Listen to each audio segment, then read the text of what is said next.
आज हम आपको शिव महापुराण में बताए गए शिव जी के कुछ अंश अवतारों का उल्लेख करेंगे। वीडियो शुरू करने से पहले एक छोटा सा निवेदन है कि कमेंट में हर हर महादेव अवश्य लिखें। नंबर 1, वीरभद्र अवतार। वीरभद्र को भगवान शिव का गण माना जाता है। यह अवतार उनकी जटा से उत्पन्न हुआ था। एक कथा अनुसार शिवजी के ससुर दक्ष प्रजापति ने एक विशाल यज्ञ का आयोजन किया, जिसमें सभी ऋषि, मुनि, देवी और देवताओं को बुलाया गया। परंतु इस यज्ञ में दक्ष ने शिव और सती को नहीं बुलाया था। माता सती अपने पति महादेव की इच्छा के विरुद्ध अपने पिता दक्ष प्रजापति के द्वारा आयोजित इस यज्ञ में गई थीं। पिता का यज्ञ समझकर सती बिना बुलाए ही पहुंच गईं। किंतु जब उन्होंने वहां जाकर देखा कि न तो उनके पति का भाग यज्ञ के लिए निकाला गया है और न उनका सत्कार किया गया, बल्कि पिता ने उनकी ओर देखा तक नहीं। अपने और अपने पति का घोर अपमान देखकर सती ने यज्ञ के भीतर ही कूदकर आत्मदाह कर दिया। यह देखकर वहां हाहाकार मच गया।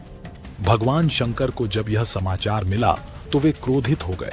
उन्होंने दक्ष, उसकी सेना और वहां उपस्थित उनके सभी सलाहकारों को दंड देने के लिए अपनी जटा से वीरभद्र नामक एक गण उत्पन्न किया। उत्पन्न होते ही वीरभद्र शिव की आज्ञा से तेजी से यज्ञ स्थल पहुंचे और उन्होंने वहां की भूमि को रक्त से लाल कर दिया और बाद में दक्ष को पकड़कर उसका सिर धड़ से अलग कर दिया। इस घटना का वर्णन स्कंद, शिव और देवी पुराण के बाद देव संहिता में भी मिलता है। बाद में ब्रह्मा जी और विष्णु जी कैलाश पर्वत पर गए और उन्होंने महादेव से विनय कर अपने क्रोध को शांत करने को कहा और राजा दक्ष को जीवन देकर यज्ञ को संपन्न करने का निवेदन किया। बहुत प्रार्थना करने के बाद भगवान शिव ने उनकी बात मान ली और दक्ष के धड़ से बकरे का सिर जोड़कर उसे जीवन दान दिया, जिसके बाद ये यज्ञ पूरा हुआ। भगवान शिव के गण वीरभद्र की दक्षिण भारत में शिवजी की तरह ही पूजा अर्चना होती है। वीरभद्र मंदिर लेपाक्षी गांवों में स्थित है। यह मंदिर दक्षिण भारत में काफी विख्यात है और यहाँ सारे देश से दर्शनार्थी दर्शन करने आते हैं। नंबर 2, पिप्पलाद अवतार।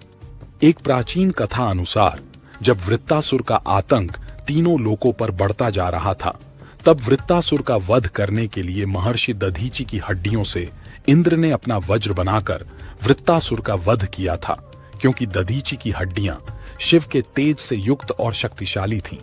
महर्षि दधीचि की पत्नी सुवर्चा जब आश्रम लौटकर वापस आईं, तो उन्हें पता चला कि उसके पति की हड्डियों का उपयोग देवताओं के अस्त्र शस्त्र बनाने में हुआ है, तो वह सती होने के लिए आतुर हो गईं। तभी आकाश में आकाशवाणी हुई कि तुम्हारे गर्भ में महर्षि दधीचि के ब्रह्म तेज से भगवान शिव का अवतार होगा, अतः उसकी रक्षा करना अत्यंत आवश्यक है। यह सुनकर सुवर्चा पीपल के पेड़ के नीचे बैठ गईं, जहां उन्होंने एक सुंदर बालक को जन्म दिया। पीपल के पेड़ के नीचे जन्म होने के कारण ब्रह्मा जी ने उनका नाम पिप्पलाद रखा और सभी देवताओं ने उनके सभी संस्कार पूर्ण किए। महर्षि दधीचि और उनकी पत्नी सुवर्चा दोनों ही भगवान शिव के परम भक्त थे। उन्हीं के आशीर्वाद से उनके यहाँ भगवान शिव ने पिप्पलाद के रूप में जन्म लिया था। एक बार पिप्पलाद के मन में एक विचार आया। उन्होंने देवताओं से पूछा कि ऐसा क्या कारण है कि मेरे पिता दधीचि जन्म से पूर्व ही मुझे छोड़कर चले गए और मेरा जन्म होते ही मेरी माता भी सती हो गईं। बाल्यकाल में ही मैं अनाथ होकर कष्ट झेलने लगा। यह सुनकर देवताओं ने बताया कि शनिग्रह की दृष्टि के कारण ही ऐसा कुयोग बना है। पिप्पलाद यह सुनकर बड़े क्रोधित हुए और कहने लगे कि ये शनि नवजात शिशुओं को भी नहीं छोड़ता है, उसे इतना अहंकार है। और फिर एक दिन पिप्पलाद मुनि का सामना शनिदेव से हो जाता है। तब पिप्पलाद मुनि ने अपना ब्रह्मदंड उठाया और उससे शनि पर प्रहार कर दिया। शनिदेव ब्रह्मदंड का प्रहार नहीं सह सकते थे, इसलिए वे उससे डर कर भागने लगे। तीनों लोकों की परिक्रमा करने के बाद भी ब्रह्मदंड ने शनिदेव का पीछा नहीं छोड़ा और उनके पैर पर आकर लगा, जिससे शनिदेव लंगड़े हो गए। देवताओं ने पिप्पलाद मुनि से शनिदेव को क्षमा करने के लिए विनय किया। देवताओं की प्रार्थना पर पिप्पलाद ने शनि को इस बात पर क्षमा किया कि शनि जन्म से लेकर 16 साल तक की आयु तक किसी को कष्ट नहीं देंगे। तभी से पिप्पलाद का स्मरण करने मात्र से ही शनि की पीड़ा दूर हो जाती है। नंबर 3, नंदी अवतार।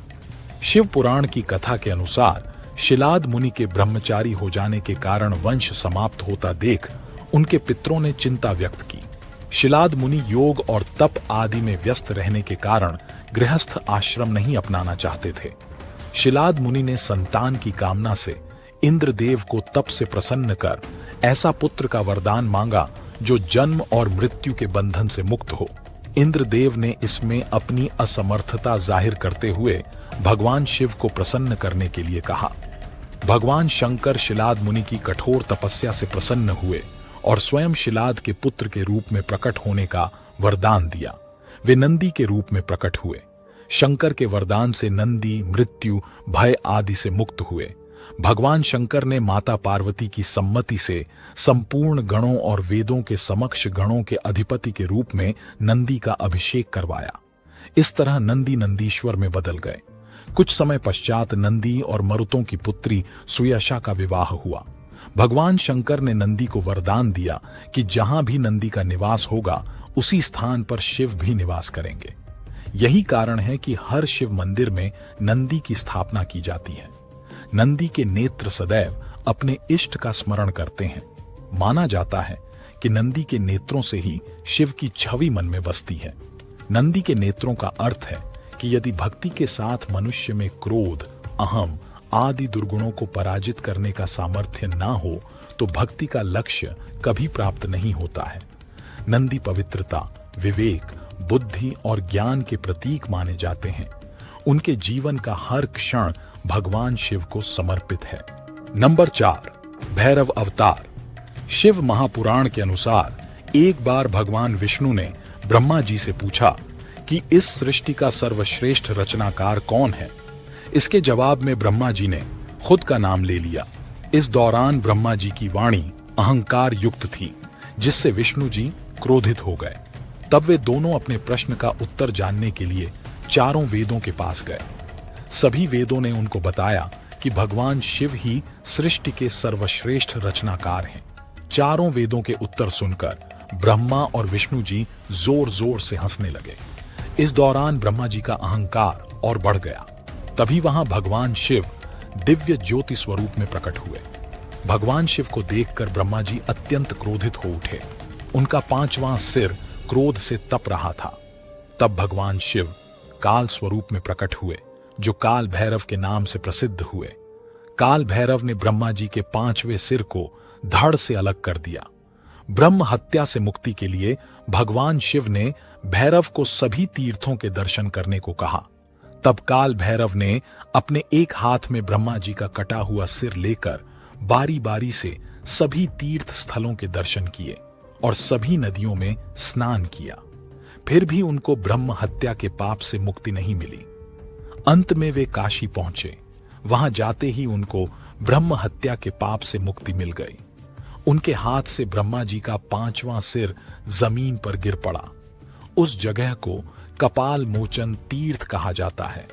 इसके बाद से काल भैरव काशी में ही सदा के लिए बस गए।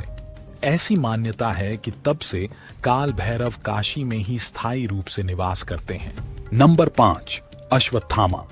अश्वत्थामा काल, क्रोध, यम व भगवान शिव के अंशावतार थे। द्रोणाचार्य ने भगवान शिव को पुत्र रूप में पाने के लिए घोर तपस्या की थी। उनकी तपस्या से प्रसन्न होकर भगवान शिव ने उन्हें वरदान दिया था कि वे उनके पुत्र के रूप में अवतरित होंगे।